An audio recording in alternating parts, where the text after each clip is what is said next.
ઓરિયા દીકરી એની માં ક્યાં ગઈ? મમ્મી નો ભાઈ ભાઈ આજ તો હા બે મારા તમે ઉભારીઓ કરા. આપણું શું નામ હે ભાઈ? સંદીપ ચાવડા, સંદીપભાઈ ચાવડા. ક્યાંથી આવો? ગાંધીધામથી. ગાંધીધામથી આવો. આ દીકરી દીકરો? દીકરો દીકરો કેટલા વર્ષે? 18 વર્ષે માના આશીર્વાદથી. 18 વર્ષે માના આશીર્વાદ છે. વાહ. ગાંધીધામ થી આવો બેટા. બાપ જો આ દીકરો વણકર નો છે. હું કાયમ કહું છું ને મોગલ 18 વર્ષ ને રાખે છે પેલા વણકર આમાં રોયમાં લડતા. તમે વિચાર કરો આ માની કૃપા. માએ 18 વર્ષે દીધો એને વિશ્વાસ હતો તો બરોબર વણકર નો દીકરો પણ મૂળ બેટા મેઘવાળ. સમજી ગયા બેટા? મેઘવાળી શબ્દ બહુ મને ગમે છે. મેઘવાળ બોલવાનું. શું બોલવાનું બેટા? મેઘવાળ. આ નામ આજથી માધવ નામ રાખજો બેટા.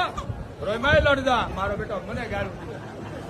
આ માં મોગલ છે બેટા. તને વિશ્વાસ હતો મોગલે દીધો બેટા. કોઈ ચમત્કાર નથી વિશ્વાસ. હાલે બેટા તમા તને